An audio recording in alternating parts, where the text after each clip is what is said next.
every 6 months because it eats the pipes away. Oh, no, and the poor babies, the poor children are drinking this. Hey, listen, this is an incestuous bunch we're dealing with here. They love to poison us, Joyce. I'm not telling you anything you don't know. The most startling of all, though, is when you get into the acid-alkali ratio in your bodies, because you know it's an exponential scale, 10 times. It's not any just 8 to 9 is not just 1 point, 10 times, and the next one. A lot of people don't know that, and that's something we'll go into again when we do pH, because it takes a little bit more explanation to help people understand that. Well, let me just give you a footnote to realize here. That is such a heavy acid that if you drink 8 ounces of a Coke, it takes 32 ounces of water to counterbalance that 8 ounces out. That's a lot. So for these people that are drinking 6 and 8 of these things a day, think of the acidity that they're doing to their system and setting themselves up for serious diseases.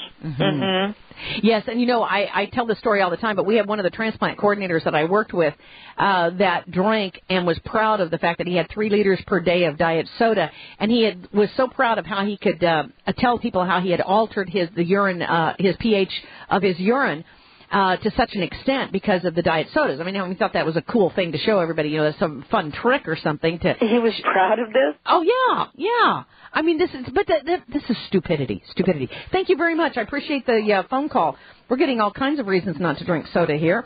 Boy, I'll tell you what, we'll never be on a mainstream station now. Mark in New York, you're up next. You'll be on with our guest, Cori Brackett. Then we got to let her go, and we're going to do open lines. Stay tuned. We'll be back in 3 minutes. Get Sweet Misery. And get the stevia. Get first in line to get Dave's new DVD. Remember the songs like Bomb Maker, Make Me a Bomb? Yeah, GW and the Carlisle Group.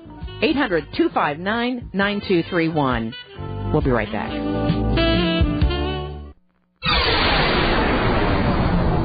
Thank you for listening to GCN, the Genesis Communications Radio Network.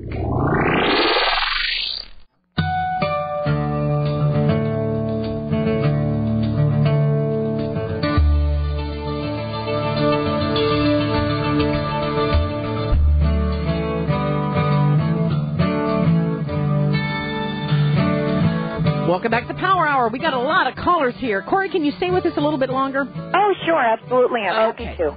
Let me just tell you all, there are 9,000 products out there with aspartame in it. 9,000. And do you know that it has been banned in Europe for children's items? Whoa, what do they know in Europe that we don't seem to know here, or at least our FDA doesn't know? Aspartame, again, is banned in Europe for children's products. Let me give you a website. If you want to find out how to detoxify from aspartame, do the liver detoxification, oral chelation, and I am not trying to promote this website other than it's just one place to go to for more information. It's called healingdaily.com, HEALINGDAILY.com. I don't know about their program. I'm just saying that it is a source of information. There's plenty of sources. And they do have a healing diet for people wanting to get over aspartame. So I just thought I'd mention that to you. We got a bunch of callers, so let's go. I still can't. I tell you, I can't get over the fact that I worked all last night on that machine, and I burned off a half of an apricot. I am just sick. I cannot get over that. And let's go amazing. Let's go to Mark in New York. Wait a minute. Did I do Fred in Florida? Okay, Mark in New York. You're on the air. Hi. Go ahead, please. Hi, Joyce. How are you? Hi, I'm doing fine. Go ahead, please. Okay. This thing with the putting a nail in the Coke. Yeah. I'm 55 years old, and when I was a little kid, I used to travel up to Canada to see my grandfather. Mm-hmm. He used to own a sweet shop, and he took a pin and put it into Coke and said, "Watch, tomorrow morning it's going to be gone." So he did like a disappearing trick. And so this is, I've known this for about 50 years. Interesting. We haven't learned much in 50 years, have we? No, and I got off aspartame about 2 years ago. Good for you. What problems were you having? No problems. I just knew from listening to the Genesis channel and everybody on there, and Alex Jones and everybody else, that all this stuff is bad for you. I went out and got a Berkey, and I started drinking water. I never drank water before. Wow. And I feel a whole lot better. My bloating hasn't gone down yet, but I don't know how to fix that, but that's another problem. Okay. But that's my first-time caller. You guys are great. Thank you. Your husband's great. Calling. Yeah. Your husband's great, and I listen to you every morning. Well, thank you so much. I appreciate the phone call. First-time caller, Mark in New York. unfortunately, the whistle is not here right now. Dave is not here right now to give you the whistle. Sorry about that. I apologize, Mark. Let's go to Maria in New York. Maria, you're on the air with Cori Brackett. Go ahead, please. Yeah, hi. I got a comment to make about carbonated beverages, but I do have a question for the guest. If you think you're safe with seltzer, carbon dioxide, I may have heard this on your program, that carbon dioxide is what we exhale, and it's what they make the carbonation with, is carbon dioxide. And so when you're drinking it, you're putting the poison into your body when you want to exhale it out of your body.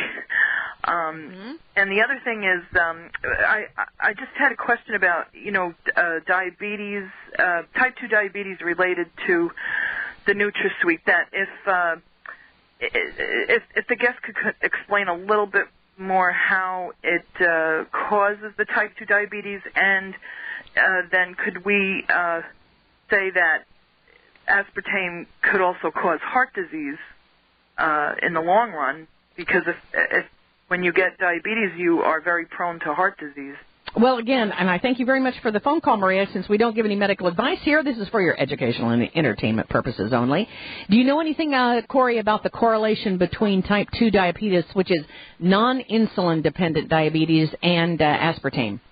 Because diabetes is not my particular problem, I don't know all that much about it, but I do know that it can, according to a lot of the doctors that I talked with, can precipitate diabetes and can also create blood sugar control problems, so that people can feel like they have hypoglycemia or hyperglycemia, and can cause great swings in blood sugar, and that can be a problem for diabetics.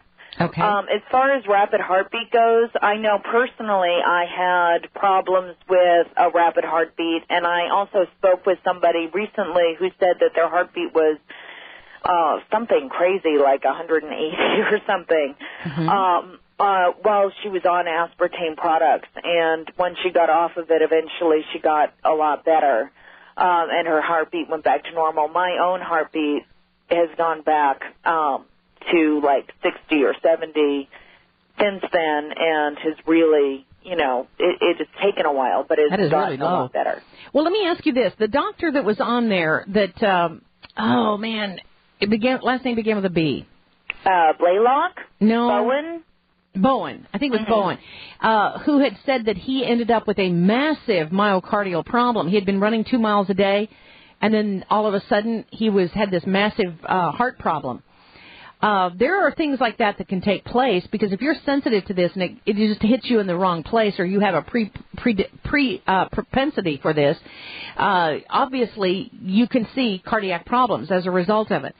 And right. I was talking to Dr. Russell Blaylock, who's a neurosurgeon. He's on the video, by the way, the documentary, by the way. Yeah, he had a lot of very informative points, and one of them that he mentioned was that people can have problems, can have a reaction immediately, but people who often say that they can ingest aspartame or MSG for that matter, and it doesn't seem to bother them at all, well, over the long term, they're going to have a resulting obvious disease in those people, even if they don't experience anything right away. And that's something that I noticed for myself, is that I had very subtle problems that I didn't even know were problems until they were gone, basically, that I look back at my 20s and I look at pictures of myself and I looked almost like I had cellophane wrapped over my face, that I looked bloated, and I was pretty miserable. I was depressed. I couldn't think straight. I had a lot of very subtle problems that eventually resulted in me in a rather, large-scale disease of MS, which I haven't, thankfully, had any problems since I got off of the substance and started recovering. That is fantastic. Listeners, I would encourage you to do some fasting. Of course, I can't tell you what to do, and I would never do that because I'm not a physician and I don't practice medicine. But you might want to consider fasting. You might want to consider fruit and vegetable juice fasting, along with the probiotics, good water, the taking your clay. That is a wonderful, wonderful thing. And also psyllium husks, which, by the way, we now have at the Power Hour for those of you that are doing your lemonade cleanses. We do have the whole psyllium husks here at the Power Hour, and I have forgotten to mention that, and I should have told you that already. So anyway, consider the use of stevia. Now, have you ever used stevia before? Yes, actually, I'm using that product right now. It's interesting. Some people call it stevia, and some people call it stevia. From what the owner of the Stevia company, who I spoke with recently, talked about stevia, and one of the doctors had mentioned stevia, and he said, please use the appropriate name. And I asked the owner about that, and he said that in Europe and in other countries, stevia is the term used, but here it seems to have been popularized in the American language as stevia, and I'm not really sure which one is true. Well, James May, who is the originator of bringing stevia to the United States, he is the first person who discovered it in South America, has been a guest on our program several times, and he says it is stevia. But it's not important whether it's stevia or stevia or tomato, I don't care, but the bottom line is it really works. Yeah, and it's a very good product, and I personally would highly recommend it. It's that deal that you've got going on for it is a great one. It's a very, very good product. I like it a lot. Oh, yeah, and I also want to add that there are 300, when you drink the Yerba Mate Royale tea plus the stevia, you have 350 nutritional items in that tea. It is awesome. It is so good for you. But remember, it will take your appetite away if you use Yerba Mate Royale tea. And it has nothing to do with any appetite suppressants in it. It just, you just don't feel hungry. And that's why I can't give it to Dave, because Dave is 6'4" and doesn't weigh very much. And so I don't let my husband have it until after lunch. Then he can have Yerba Mate Royale tea, because it really does take your appetite away. Okay, let's go to the callers. We've got so many people hanging on here. RJ in Toronto, you're on the air. Go ahead, please. Yeah, a question for your guest and a comment, if I can. Yeah, the question is there a temperature at which aspartame in solution becomes unstable? Yeah, from what I've heard, I think it's 86 degrees. 86? Yeah. Then it breaks down, and it becomes even more of a problem, which I didn't realize until too late, unfortunately for myself, because I live in Arizona. Okay. Well, that's every truck riding through Arizona in the summertime. Just about. This area is one of the hottest places always on the map of the United States. Whenever you see a red spot, it's usually here. But I had no idea, coming from the northeast part of the country to out here, I had no idea that would be a problem. So it changes into methanol, or it starts to deteriorate at 86 degrees. That's interesting. Anything else for you, RJ? Yeah, if the degradation product is, or one of them, is methanol, and if my first-year chemistry serves, the biodegradation product of methanol is formaldehyde. Exactly. It's one of... It starts to break down. 10% of the aspartame molecule is methyl ester or methanol, and that breaks down further into formaldehyde. So you're drinking embalming fluid. You're basically drinking embalming fluid, right? Mm-hmm. Oh, boy. Mm-hmm. Interesting. Hey, thank you very much for the phone call. I appreciate that. Lou in Illinois, you're up next. Don in PA, call back. I'll get to you, I promise. Lou in Illinois, you're on the air. Go ahead, please. Hi, how are you, Joyce? Hi there. You have a great guest today.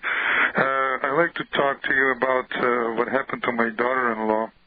Well, she drank Diet Coke quite a lot, and then she went to get glasses to an optometrist,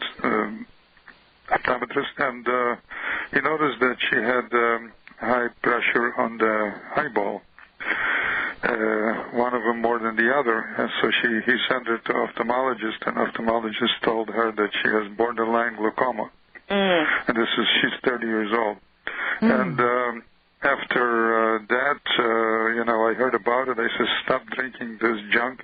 It's not good for you. So she stopped. In a month, she went back to ophthalmologist. She had absolutely normal blood pressure on the eyeballs. Interesting. So, I mean, it does affect the eyeball because of the glaucoma. Yes, glaucoma, and also it has that methanol, which is a metabolic product in your body. And another thing is, it starts to break down at 86 degrees. It goes to 110 degrees. It becomes formaldehyde. And in Iraq, the soldiers, when they had no water, the water